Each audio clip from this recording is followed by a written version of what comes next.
welcome back from the coffee break. But we will continue talking about this state dispute settlement. I'm Anna Novik. I'm the head of the investment division, and I have the pleasure to moderate this session with all our speakers in person. That means that we manage in this panel, because it's true that having some kind of a problem on moving around. Something that is important is that in the previous session, what we did was kind of inviting countries that have chosen this kind of state dispute settlement as a sole mechanism to use it. We are not trying to promote this is the way to go in, but we are trying to say it's so different to other mechanisms, like in a way, if countries decided to use this as a sole mechanism, it's an effective mechanism. And I think that, Rodrigo, you asked a question, this exists forever, and then it's true and has been an alternative. But the question is that is easily using it as in investor state cases or not? And I think that we have already here that there are different factors or reasonings behind choosing these kind of options. There are different circumstances. We already hear Australia, Brazil, with some nuances of their elections, with international law, as a professor, advisor on council in Africa, but elsewhere. And you also have been with us in previous occasion. We are very happy to have you back.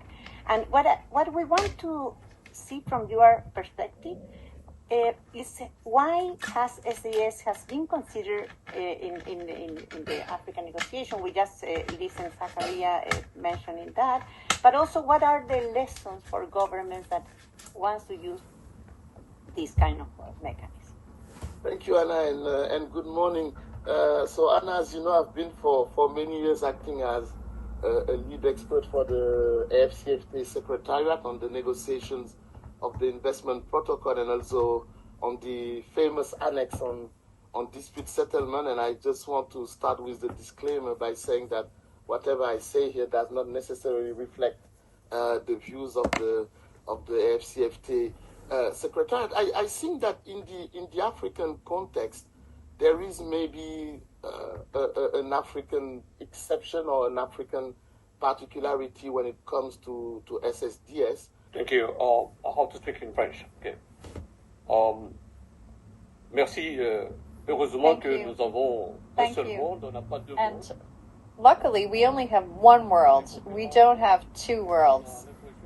Often in conferences, it sounds like Africa is on another planet, but we are part of this world. African countries are in an extraordinary investment dynamic, and they have been for years. But if you look at the world as it is nowadays, Africa has countries that have double-digit growth rates, and growth is stronger in Africa than in other areas in the world. But the difficulty we have is that we have issues for sectoral investment to develop our nations. Wealth and capital are on one side, and poverty is on the other side. Africa is a prosperous continent, but if you look at it today, the ratings we get for African countries are biased ratings, because Africa's capital and its evolution, when it comes to the awareness rating for these ratings, is completely biased. There's one rating agency that was established in Africa and rates Africa with African specificities. It's Bloomberg Capital. It's in Abidjan. Now, to come up with clear decisions to promote investment in Africa, should we still be taking into account outside ratings that are not necessarily taking into account Africa's specificity? Is that what is worth it? Or should we turn to a rating that comes from Africa and that can account for Africa's specificity? Because what I wanted to say here is that if we want to make progress, we need to set up mechanisms that will allow Africa to develop thanks to investment from all over the world, because if Africa is prosperous, then the world will be prosperous and a better place. We need to think about these decisions. What is proving that a decision that will allow investors to focus on Africa will be more reliable. Well, sometimes these ratings aren't, and that is why Africa isn't getting its potential investment. Africa has been independent for 50 years, but it is still trying to achieve these potential investments.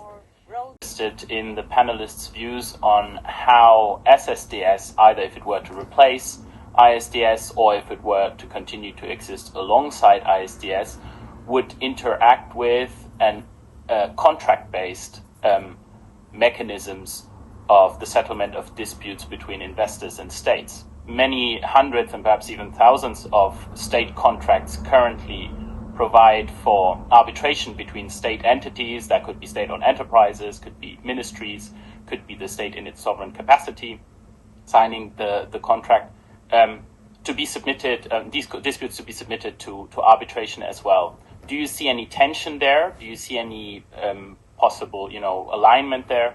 And I'd be interested. SSDS about business not being invited to the table. Brother, I hear you. We have had that issue for decades now, and I also hear you, Anna, when you say this should not be a beauty contest between ISDS and SSDS. But I also find it very hard to speak about one without referring to the other. The comparison is really important to understand the issue at the table.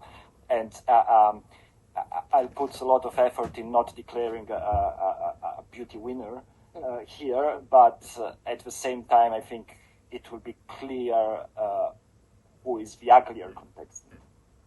So I'll take a step back here and approach this, as, of course, from a trade union perspective, but also mainly perhaps from in 5 minutes. I cannot be very technical. I will speak French now, and I will come back to English for my second intervention. Oui, en 5 minutes, je pourrais faire... As I was saying, in 5 minutes, I can't really go into the technical detail that I would like to with regard to the first part of your question. What would be the best mechanisms for designating SSDS arbitrators?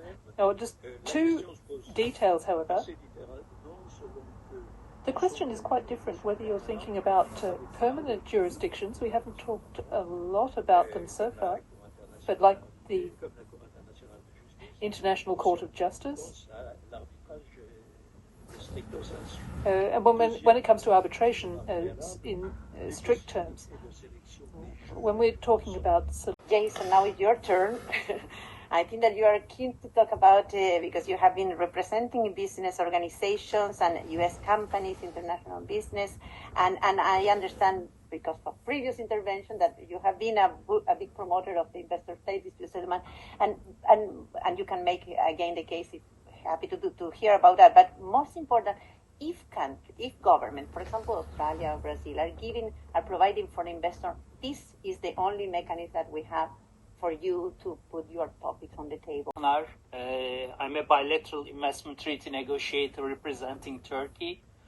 So far, we have negotiated many treaties, including mainly ISDS as well as SSDS mechanisms.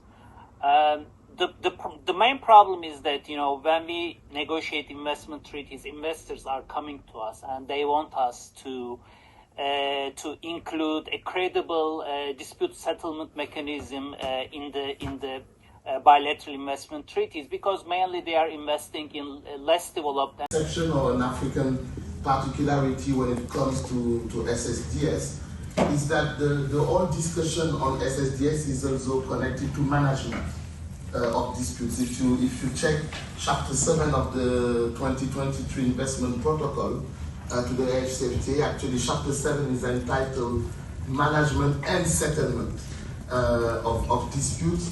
So maybe we should talk in the African context about SSNDS because I see that it brings a different flavor in how we can actually perceive. Une clause de juridiction, que celles-ci contiennent des dispositions claires et précises concernant le choix des arbitres, leur qualification, la procédure de nomination, et garantissant la constitution effective du tribunal arbitral, même si une des parties a fait preuve de mauvaise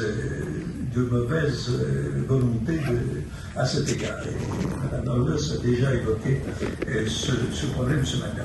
Alors, je n'ai pas le temps d'élaborer, mais je suis convaincu que dans ce financial crisis where it is perhaps anticipated that there are likely to be a number of investment claims arising from the same conduct, there could be real value in the usage of SSDS in a few different ways, primarily in terms of interpretation. Like if we think about the Argentina financial crisis cases, there were at issue in each of those cases was the interpretation of the necessity clause, Article 25 of ILC Articles on State Responsibility, but each bit had its own specific wording, and there was a variety of reasons, either geopolitical reasons. It could be companies that are just disfavored for some reason by government leaders. It could be SMEs that don't have the domestic clout in their home country to be able to convince the state to bring a claim on their behalf, which I think was a point made earlier in a question today. And there's also the prospect of diplomatic breakdowns like with WTO procedures. So all of these things raise fairness and consistency concerns, and it's something that SSDS is not currently equipped to address. It also, in the current form we see SSDS today, it's not well suited for major long-term capital-intensive projects in sectors like mining, energy, infrastructure, construction, which can be expropriated or arbitrarily canceled. There are plenty of otherwise viable projects that will not proceed without adequate guarantees, including those provided by ISDS.